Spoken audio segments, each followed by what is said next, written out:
Yeah. Oh, now. Hello, I'm Larry Katz. I'm Jorgy Cruz. I'm Adam Fischer, and you're watching the Break It Down show. Yeah, this is a great thing. And I think Tony Alvarado is going to join us here in a minute. The other day, Tony and I got to go to a film festival in Hollywood because we're fancy. And we got to see this film. And I was so glad that your guys' short documentary was joined in with some of the other ones that we saw, because I was really looking forward to it. A lot of the heart of our show is in music. We got combat, we got spy stuff. But music has always been a big thing. We've had Sly Stone on the show and just all kinds of really, really incredible people. And so the ability to talk to these amazing artists, whether they're J.R. Robinson, who's drummed on everything from Rock With Me from Michael Jackson to everything, Shaka Khan.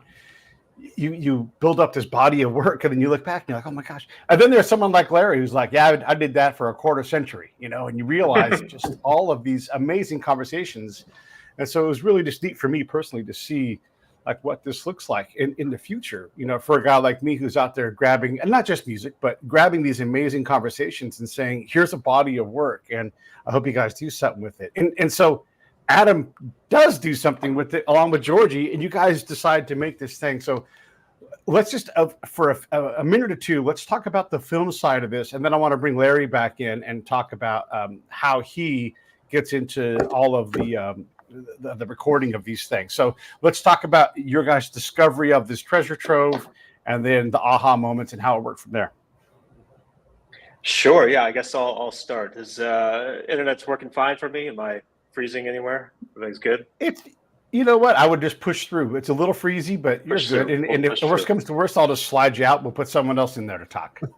Love it. Okay.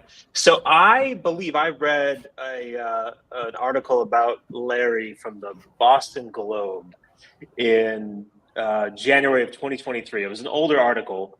And then Northwestern University did a piece on him as well. And I had wanted to do a music documentary for years and years. I just had never really found the right story.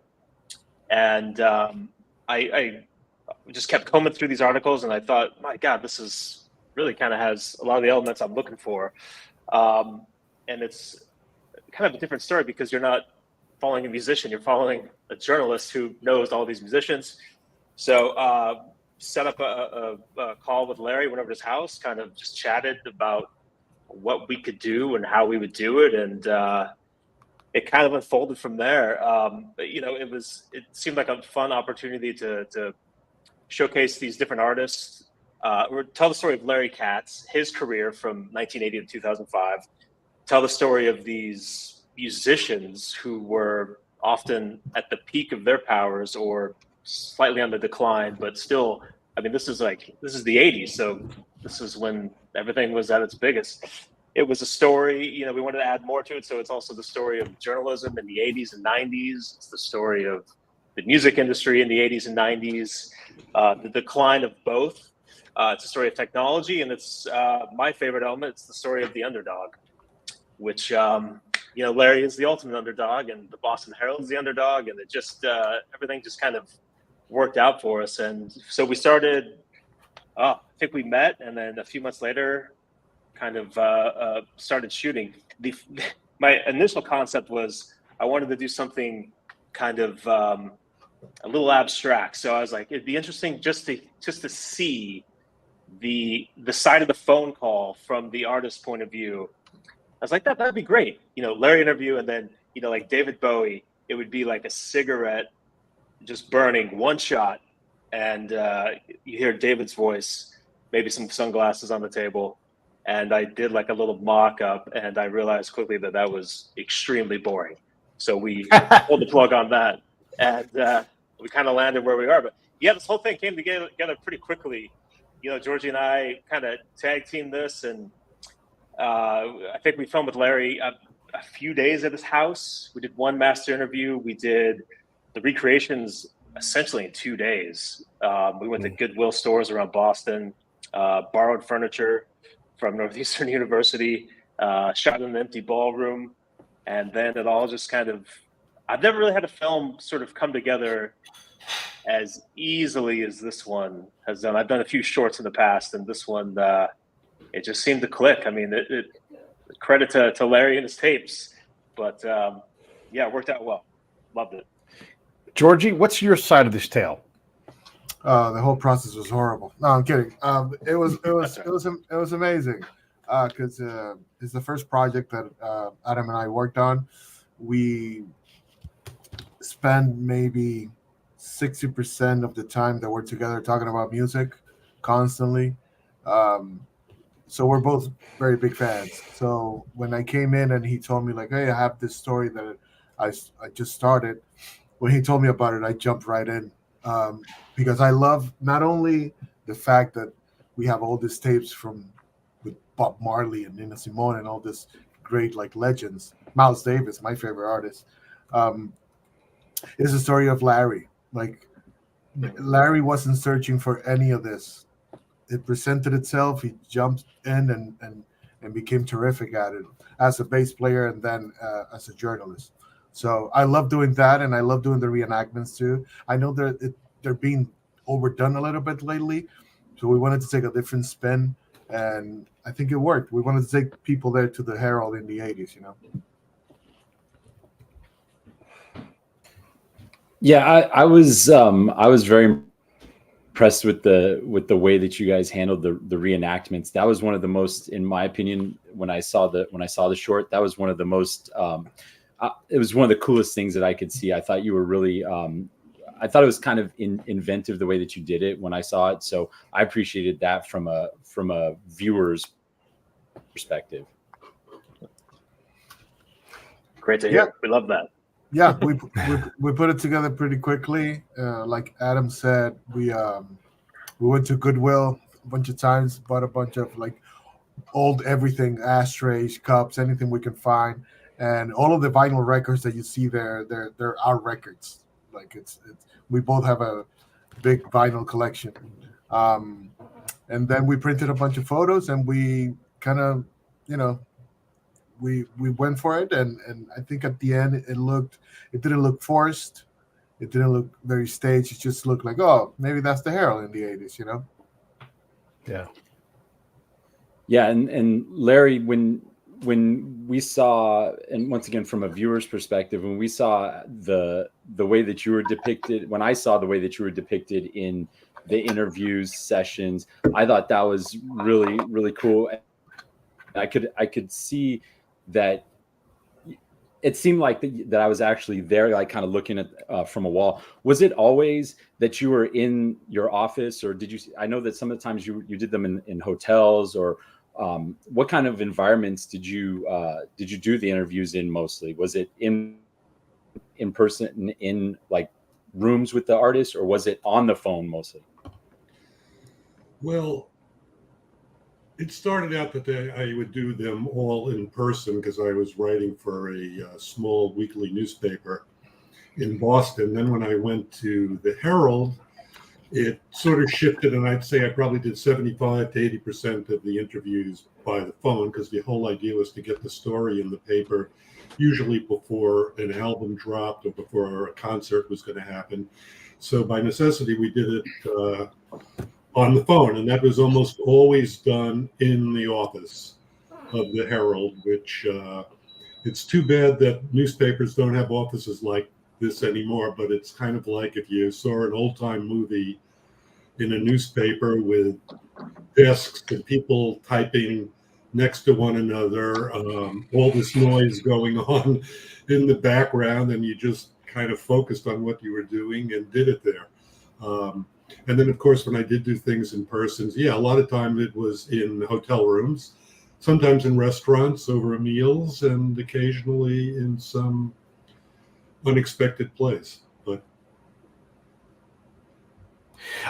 when I was going through the archives in newspapers.com, I noticed that your name was like Larry Katz says, and it was like, you know, some kind of endorsement for a variety of entertainment things.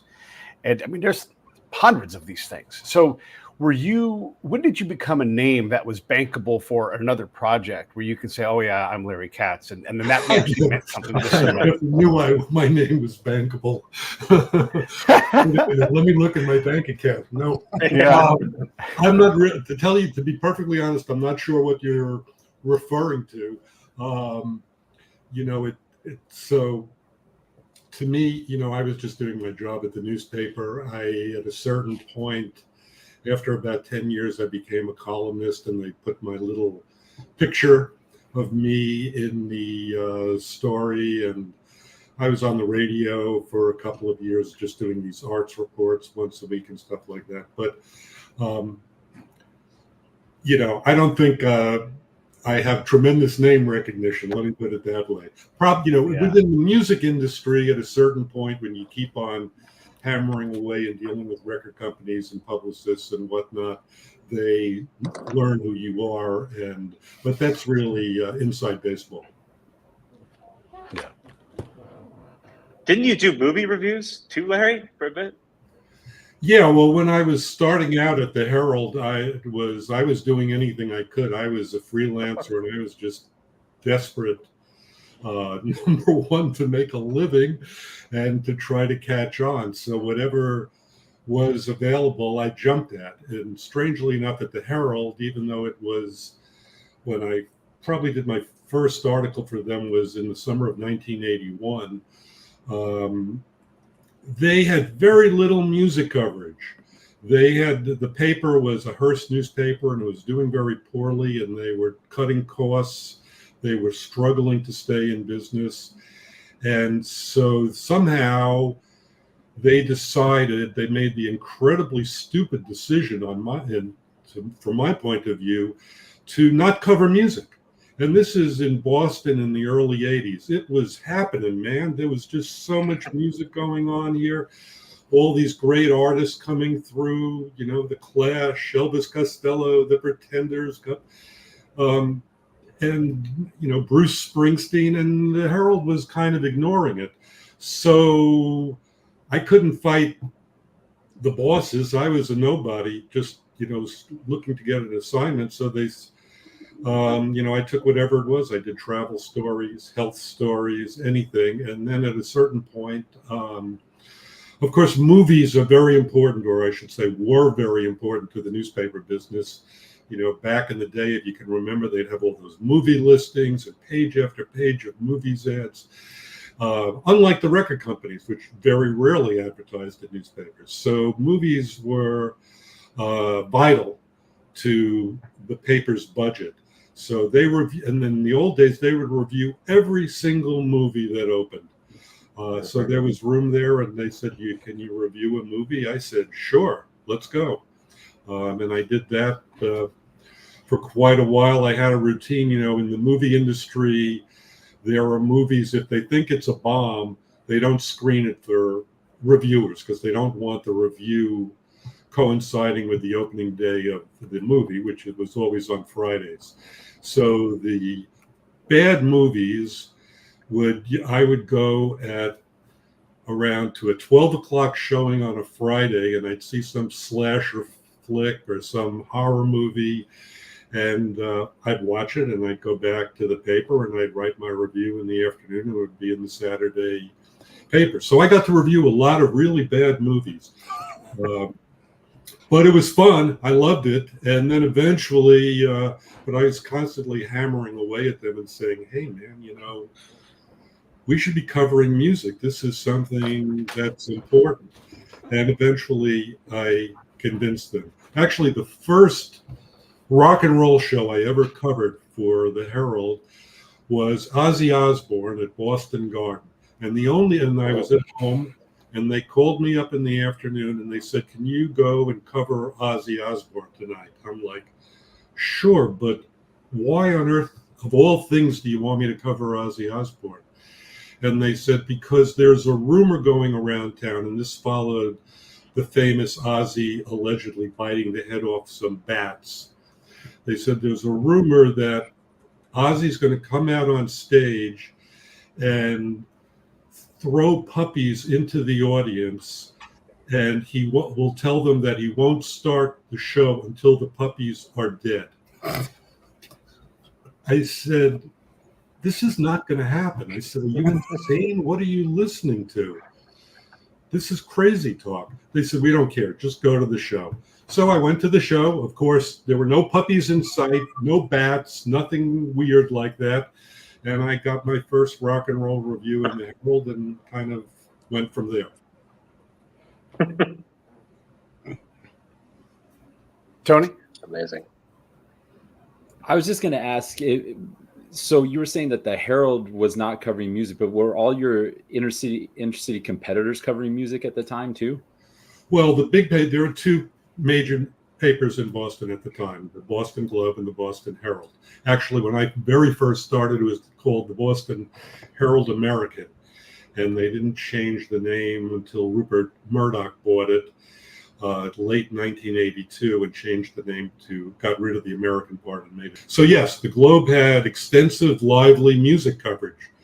They went to everything, and so it was kind of a battle for certainly in the many years when I was starting out to try to compete against the Globe, particularly in getting access to these performers. Because if I would call up a record company or publicist and say, hey, I'd like to talk to Bonnie Raitt, they might say, yeah, she's not going to talk to you. She talks to the Boston Globe only. And I would just, hammer away. And almost in every case, I would prevail. There were certain people who I couldn't get to for years, but I was persistent and I kept at it, and I would get them. It was kind of like you said earlier about an underdog story. It was really an uphill battle for a while there. When did you reach that point? I mean, I know like when I book people here, if I book someone just like mind-blowing, I'm never surprised. I'm always shocked. Like, oh my gosh, Andy Summers just said yes. But it's not, because the show is a place where people will say yes to, you've built a similar thing where like, of course, Rick James is going to come and talk to me because I have all these other people that have talked to me that are Rick James's peers. When did you realize that was the case, where you weren't always just an underdog and you could punch above your weight, even if nobody knew who the hell you were? You could, your work had become bigger than maybe you. It's a two-way street when you do an interview, right? So people will talk to you, me, anyone, because they're looking to get something out of it themselves. Usually in the case of musicians, they're trying to get publicity. They want to sell tickets. They want to sell records. Coinciding with the increased coverage of music in the Herald and my increased visibility within the music industry, the paper was doing better overall. So when I first hooked up with the Herald, it was on the verge of going out of business. Famous story that Rupert Murdoch bought the paper at the 11th hour. They had told people there was negotiations going on, and they came in, the security came and they told everyone in the paper to get ready to leave, to pack up and go. They were going to lock the door. The paper was going out of business. And then all of a sudden, the deal got closed. Murdoch bought it, and it stayed in business. And over the ensuing years, I can't remember exactly what the circulation was in the early 80s, but was maybe around the 200,000 daily mark. And then in the 90s, we surpassed 350,000 copies per day, which was still not as much as the Globe, which was doing 500,000 a day, but it was pretty decent, 350,000 copies a day. So people wanted to be represented in the Herald. They realized it was a good outlet for them to get the word out about whatever they were doing.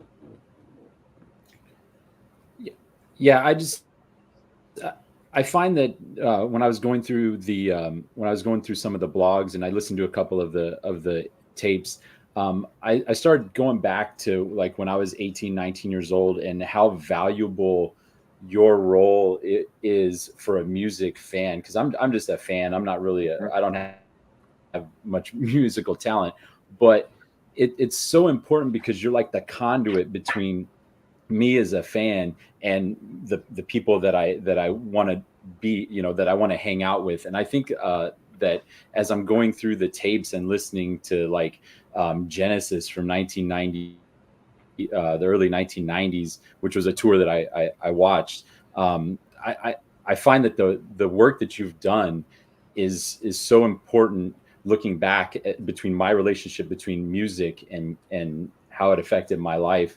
And so I think that having these tapes available to us and introducing us to them through the film is so valuable, and it just opens up so many opportunities for us to see these artists from a different view. Yeah, and the really sad part, I mean, I agree with what you're saying, that the journalists all over the country, the music writers, were conduits for all of this information and spreading all of this, letting people know what was going on with the artists, their records, their lives, their tours, and all of that. And now it's all gone to hell. It barely exists anymore. And that's really tragic as far as I'm concerned, not, as a journalist and just as a music lover. Like, I mean, think back when you had Rolling Stone magazine, and when you had Spin magazine, and if you were into hip hop, you had, The Source and these other publications, and it was a real lively scene going on with the written word. It's ironic to me that I've seen now, because of technology, we have the ability, like if you post a story on the web, you can get a link to the music. So when you're a music writer, back in the old days, of course, you're always striving for the impossible, which is to tell people what a record sounds like. Well, how do you tell someone what a music sounds like in words?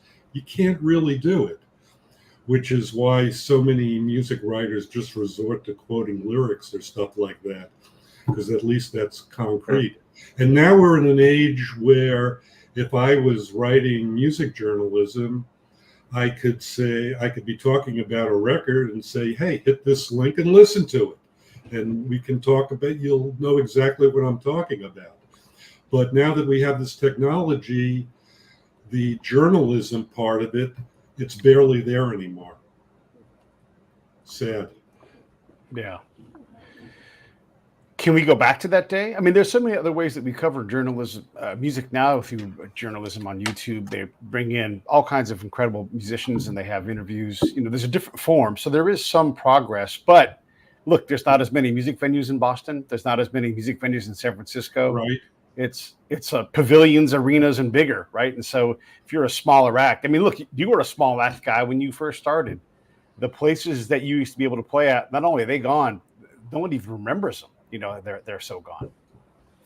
Yeah, well, it's a good point. It's, whether it can come back, I don't know, because the music business has changed so much. So where we are today, where people stream. So that's what's going on. So the whole idea that we wouldn't have physical product, no LPs, CDs, tapes, whatever, it was inconceivable. Who could have imagined such a thing? Even when, you go back to when Napster came along at Northwestern University, where Adam and Jorgy worked. Interestingly enough, that was really the start of the downfall of the music industry in a certain way. But this guy, what was his name? Sean Fanning, was that it? Was the guy from Springer Bell, yeah. I can't remember, but the guy who started Napster. But if you remember back, the thing about Napster was that you could copy CDs. That was the whole point. You were still looking to turn that music into something physical to play it.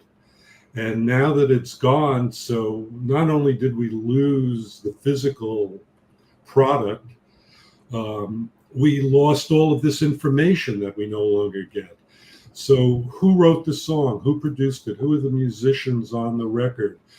You know, if you're a music freak and you love LPs, you love those liner notes. You read every word you can to try to find out more about the music that you're listening to, and you learn who all the players are, all these characters in the whole thing. Now you stream there, you don't even have a record cover barely.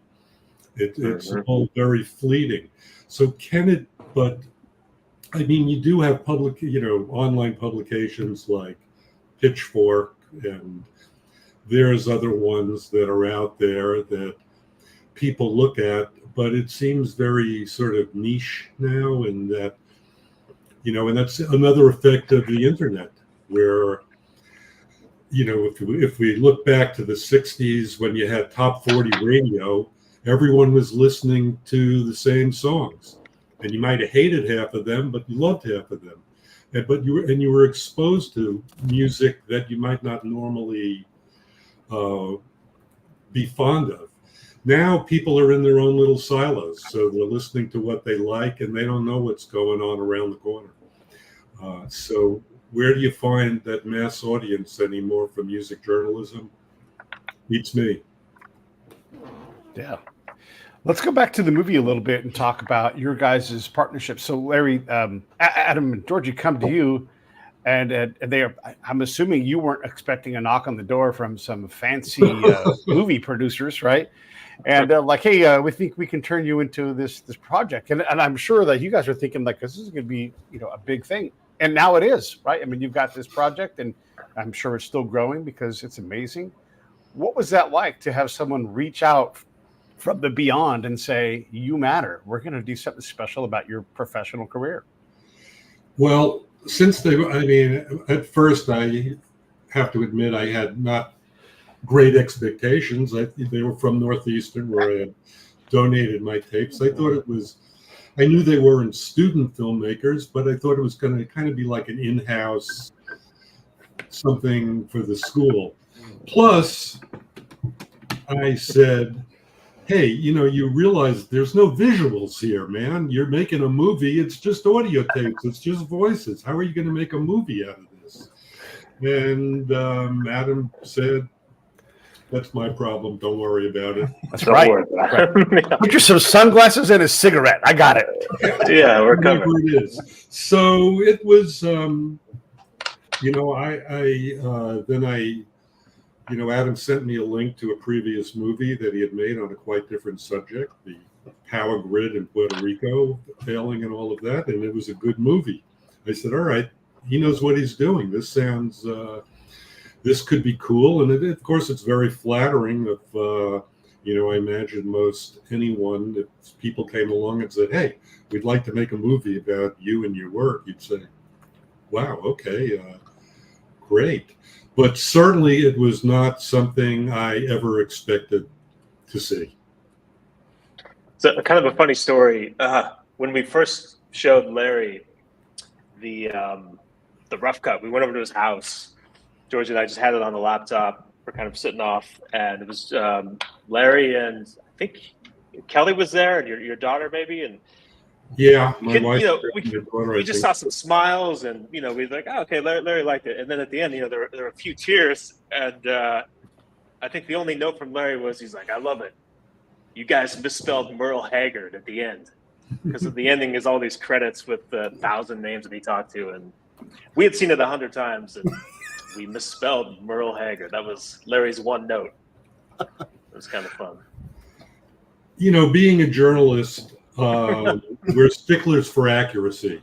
Sure. So you really, and I'm not just talking about misspelling Merle Haggard, which was just a very minor little thing, but when Adam and Jorgy came to show me the movie, I wouldn't say nervous, but there was a certain apprehension there that they would have screwed it up.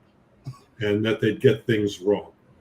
And I know very well from being a journalist, there's many times people write stories and someone who was involved with the story says, hey, you got that wrong, this is wrong, that's wrong. So when I sat down to watch the movie, I was kind of steeling myself to see what they messed up. And that I'd have to say, look, you got to change this. This is not accurate. And man, they nailed it. So I was just, I was very impressed and pleased. Tony? Yeah, from a selfish standpoint, at the end of the film, I was like, where's I want more, So I thought they did a great job of nailing it as well. I felt that it was kind of like, I think you said at the beginning, Adam, it's an underdog story, and you could totally feel that. And then at the end, I was kind of like, this is a really huge nostalgia piece too, because as someone who would read those pieces in different papers out here on the West Coast, it got me pining for that. So that was a really cool feeling. Yeah, that was something that I loved about what they did too, that it wasn't just a story about music interviews. It was also a story about journalism and what had happened, what I had lived through as a journalist, which was really, catching on and then not really understanding as it was happening that my profession was drying up, that newspapers were going out of business. I mean, we eventually got a pretty strong inkling of it when we got to around the 2000s, and everyone was scratching their heads and saying, what do we do, man? Everyone's going on the internet and our circulation is dropping day by day. But, at that point, people still thought that there was a way to sustain newspapers, that they'd figure it out, because we all grew up with newspapers. It just was a fixture in our lives. And the idea that these newspapers would disappear, it seemed incomprehensible. And yet that's what we've witnessed. And there's only, the few hardy survivors left that are trying to keep it going. And even they, whether it's the New York Times or the LA Times, half of it's the internet now. I get asked this question a lot, Larry, so I'll throw it at you in a different way. Like, what's your favorite interview? Like, there's no way to tell that, right? Because you've got too many of them. But when you got a call and you were really tickled by the yes, like, oh my gosh, I get to do this, or when you ended up in a moment like that, what are some of the moments that stand out for you where you're like, I can't believe I get to do this? I mean, you've interviewed Paul McCartney, Nina Simone. We get to do names forever, right? But it's those moments that still stand out to you now, like, decades plus after you stopped doing this for the Herald. What stands out still? Well, actually, I have been asked the what's your favorite interview question many times, and I do have an answer for it.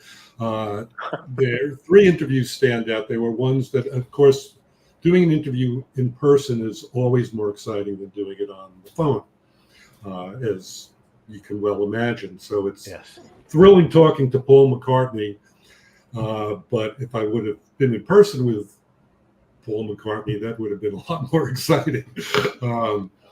But the 3 that stand out, number 1 was Bob Marley, who I interviewed. I had been a journalist for all of 9 months. And I came into work. This was for the alternative newspaper I worked for at the beginning that was called The Real Paper. I came into work one day and I was already excited because Bob Marley was playing a concert in Boston. Nobody knew he was sick. Nobody knew that this was the second to last concert Bob Marley and the Wailers would ever perform. And I came into work. They said, would you like to interview Bob Marley? And I loved reggae. I worshiped Bob Marley. This was a dream come true. They said, he's staying at the hotel out by the airport. Be there at 5 o'clock. You're going to do an interview. And that was thrilling. That was just yet another indication to me, like, wow, this is a good gig, man. I got to keep this. The other ones that stand out, I mean, I interviewed Prince early on. I wouldn't include that as one of my favorites, although in years past, people were kind of wowed that I did talk to Prince. He came to Boston in 1981. I think it was the second time he ever played Boston, and I interviewed him in a hotel in downtown Boston. And the reason it wasn't one of my favorite interviews was that he was extremely shy, and he spoke so softly.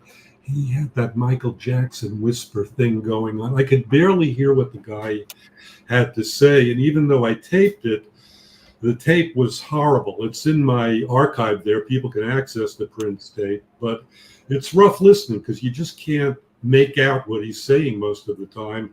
And I've even had professionals, engineers, work on the tape to try to enhance it so you can hear him better. What you can hear, there is some interesting stuff there because this is 1981 and he was just starting out and he was still talking about his childhood and, coming up and all of that. But to move on, I interviewed James Brown in his office in Augusta, Georgia. And I'm a big fan of soul music and the funk, and James Brown is the king. And he had a concert coming up in Boston, and the paper was doing well, and they flew me down to Augusta, Georgia, and his, what's James Brown's office going to be like? Well, it was kind of like in a suburban office plaza with doctors and dentist's office. And then in the middle of it all is, it was like an office in the suburbs, James Brown Enterprises or something. And I went in there and I had been told that you referred to him as Mr. Brown. There was no, how you doing, James, or any of that. You were very respectful. I was Mr. Katz, he was Mr. Brown, but I was led into his office and he sat there behind his desk and his hair was all beautifully processed. He was wearing an outfit, he had a gorgeous suit on. He could have stepped out on stage and done a show. And it was a gas sitting there with James Mr. Brown for an hour talking. And number 3 was I interviewed Miles Davis. I love jazz as much as I love pop and rock and other kinds of music. And I had been listening to Miles Davis was, in my formative years. And of course, he's got a reputation for being a cantankerous. He can be very difficult at times. So I was a little bit nervous walking in there. He was living in Manhattan. He had an apartment overlooking Central Park South. It was in a big room, and he was great. He was really nice to me, and I just had a great time being there in his presence and listening to him tell me about his music, old and new. I think one of the things about the tapes that I also appreciate in listening to some of the interviews is how, these artists who we lionize and we want to be rock stars, but your work has shown that they're real people with real problems. I was listening to the Aerosmith from I think it was 1993. Because at the time I was really into Aerosmith, and I saw that tour 3 times, I believe. And the part where Steven Tyler says, yeah, the record company told us to go take a break because we were exhausted, and we'd never heard that before. Things like that you pick up in your work. I think that's huge for people to listen to, because what we find is it's not the glamorous life that we all think it is and just jet setting everywhere, but it's a job, right? And it's a real job, and it's real people, and they have some of the same issues that we do. And so that comes through in your work, and I appreciated that. Well, thanks. Yeah, I think it is a job, and them getting on the phone or having me come up to their hotel room or having a meal with me or whatever it is. It's work for them. It's not, we're talking now, this is fun. We're having a good time, but if I was a music star and I had a concert tonight, well, this would be a pretty busy day, and if we were doing it, it would be work. I'm doing it for a very specific reason. But to get to your point too about musicians having everyday problems and concerns. One of the things, as I said before, of course, it's much better to talk to people in person than on the phone. The phone, I realized after some time, has a strange advantage to being in person, because it renders you, there's this anonymity. So the person on the other end of the line doesn't know who the hell you are, doesn't know what you look like, isn't judging you by what clothes you're wearing or anything like that. They're engaged in an activity that we're all very, very familiar with, talking on the telephone. And of course, as an interviewer, you have to establish a rapport with the person and have them feeling that you know something about them, and you understand their work and you're very interested in it. And at a certain point, I think, they'd start talking and they'd forget who they were talking to and that it was an interview. They're just talking on the phone. And you could get some great stuff out of people because they're just sitting there yapping on the phone with someone who really wants to hear what they say. And of course, that's part of the art of the interview, is to grease the wheels and to get people's mouths moving so they really spill. So, and on the phone, it can be, the right person. They can tell you quite a lot.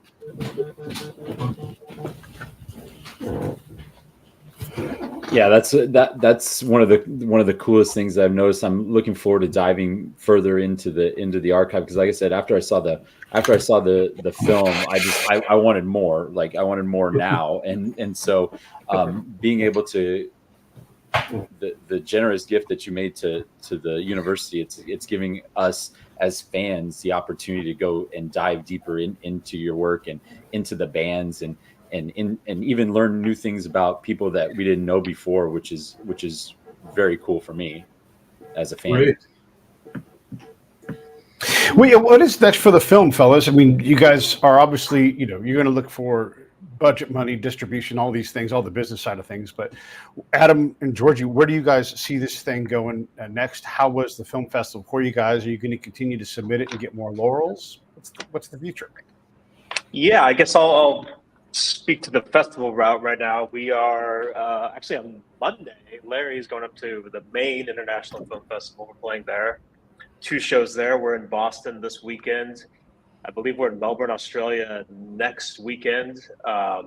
We played in, I believe, 8 festivals so far, and I think we're just kind of ride out the festival circuit, and then we're kind of looking for distribution on this. I think it's just a good story, I've seen it. Yeah. Jorgy and I have both seen it probably, 100 times. We're always looking for more typos, and just every time we're like, it's just a good story. Do you see yourself expanding it out to 90 minutes? Clearly, you have the material.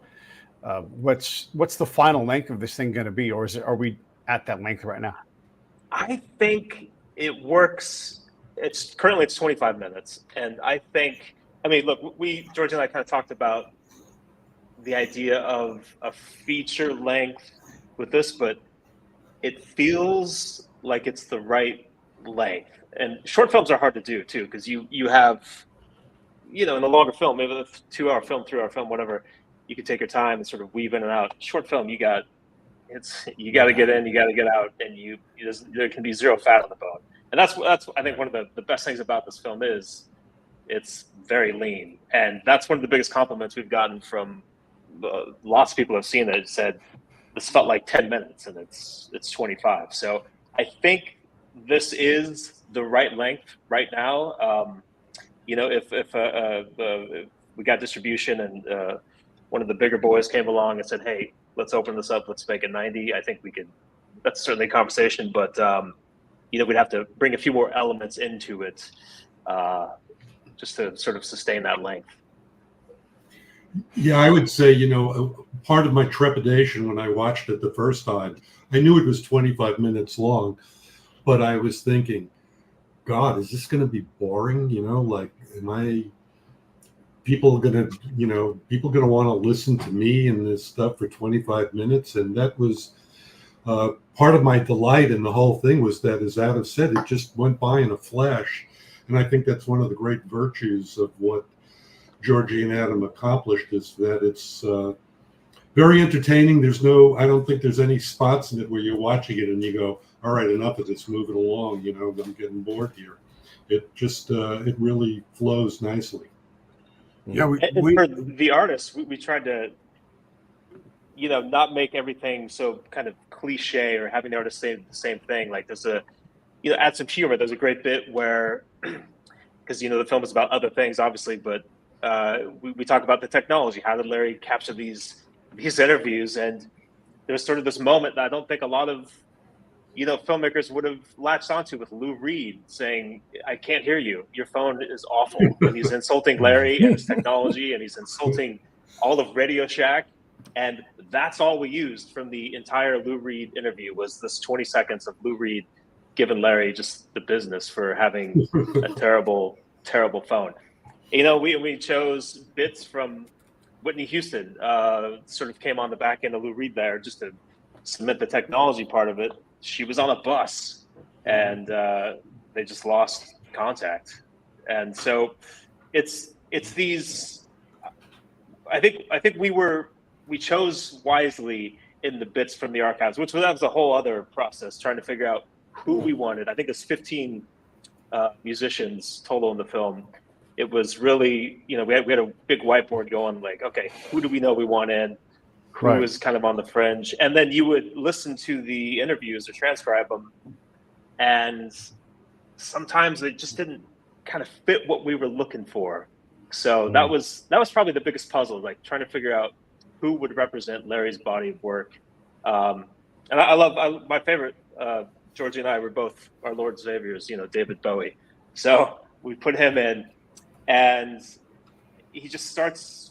I love how Larry starts the conversation with. He goes, first of all, I think David called you Larry, which is that's unbelievable. This is David Bowie calling with his, signature voice, and just the fact that out of the gates, Larry, you just kind of. He didn't insult his album, but he said, "That's a weird record you made." And then it was this just beautiful 45-minute conversation. And Larry tried to get him off the phone, and David just keeps going, "Oh, one more thing." And I was like, "Oh my God, this is, it's just."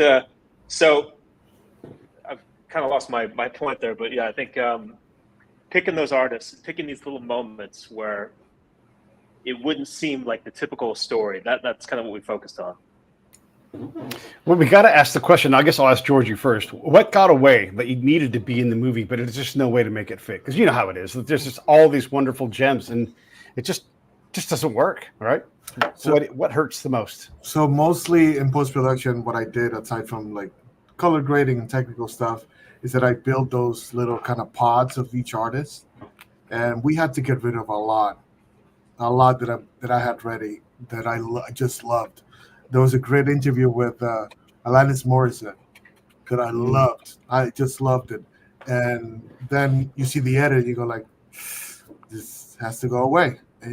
And then we got into this like same wavelength, Adam and I, of just like taking off all the fat from the movie. We got down to taking half a second here, a second there. That's why it's so tight, because like, we talked about being a longer piece. I can see this being even, a 3-episode docuseries, 30-35 minutes each episode. The thing is that there, you're gonna need to interview Mick Jagger. You're gonna need the big guns. That's the tricky part of it, yeah, for sure. Yeah. But let's say you can get Mick Jagger, you can get McCartney, you can get, whoever's left that from the, obviously you can't get Miles, you can't get Nina Simone, but you can get a lot of people that are still around. You can get Adam Clayton. He's been on your guys', he's on that list. So let's say you can get those guys. Does that change the nature of the film? Does it have like an A-line, B-line kind of story where we're talking about Larry's career, but also, the celebrity side of maybe they don't remember Larry because they've been interviewed a million times, but maybe they do. Yeah, I mean, if we can get all those people, we start pre-production tomorrow. Yeah, let's do it. Good idea. Good idea. All right, I'm a producer now. Yeah, I'm not even kidding. I'll start calling people. We actually tried to. I think we were trying to get Peter Wolf for why not? Yeah. So we thought about adding, journalists from the Globe to kind of talk about this, musicians that Larry had interviewed, and at the end of the day, there was almost no room for it. It felt like this could stand on its own, and obviously we would have loved to have it, but I think it just kind of works without it. Yep. Yeah. Yeah. Let's just be clear. The movie is a gem how it is right now, but there's always aspirations. So is what I'm hearing that you guys have this project, you're going to run it through the rest of the cycle, look for some distribution, and then this thing's done and we're on to the next thing? Is that what I'm hearing? That's showbiz, man. I know it. Keep on moving. Keep on moving. Yeah. And then Larry, what's next for you with this project? And will you be a docent at your archive and walk people around with a nifty red vest on and talk to people about your life? I am sure no. One of the great things about the presence of the tapes in the archive is every bit of it's on the internet. It's all accessible to anyone, anywhere in the world. So there's really no need for me. The physical aspect of the archive is not, it's great that the tapes are there or whatever, but it's even more important that anyone who has an interest in any of the people that I spoke with, and there are almost exactly 1,000 interviews in that archive. And of course, there's many with famous people, superstars.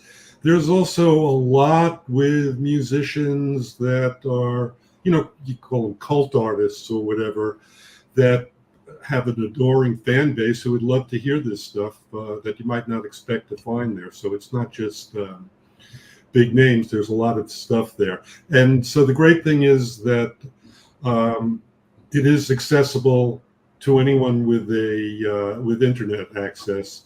I do hope that the archivists at Northeastern are adding to it, and we're improving things and adding more material.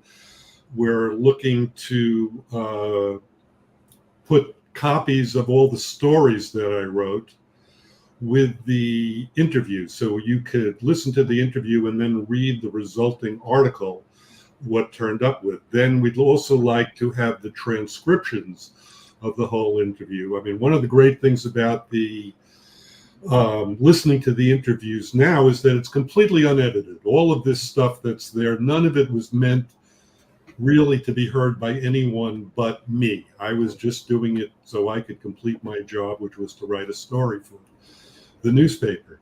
So there's a lot of stuff there that no one's heard. You're kind of, it's a real fly on the wall experience. You're listening in to hear that. So to have the written transcriptions of these conversations there, that will help researchers look for things. You can put in keywords and all of that kind of stuff. Or if you just get tired of listening to it, you can read it or whatever. So that's all in the works, things for years to come. And I would also add there's about 300 or so interviews I did where the tapes are not there. And some of them are very cool. There's some great interviews I did where, unfortunately, the tapes have gone missing. God knows, because I wasn't keeping as good at tabs on them as I probably should have. But Well, the tapes are gone and you won't be able to listen to them. I have the transcriptions of most of them. So if you can, I'd like, eventually I'd like those to be added to it. So it will just increase the amount of material there, and there'll be a few hundred other artists added to it. So that's what's going on with it. Yeah. Yeah. Larry's going to need his own wing in the archives. Holy smokes. But that I agree. I think I went searching for the stories, and I think that'd be a valuable add to the archives as well. Yeah, me too. Along the way you book things, they don't work out for whatever reason. There's been a couple of times on our show here where I've booked a guest, they've literally passed away before we could even get to the actual recording date. So are there any big, like, oh, this one got away and I wish we could have, if I would have known, I would have tried a little harder before so-and-so passed, whatever. Are there any of those that you have regrets on, not maybe pushing the accelerator a little bit and being a little more forceful? Well, I wouldn't really put it that way, because I had a heavy foot on the accelerator. All right. Good. So the interviews that I regret are just, people that I would have loved to talk to that for whatever reason I never got the opportunity to. Yeah. So I never interviewed Bob Dylan. He doesn't do very many interviews.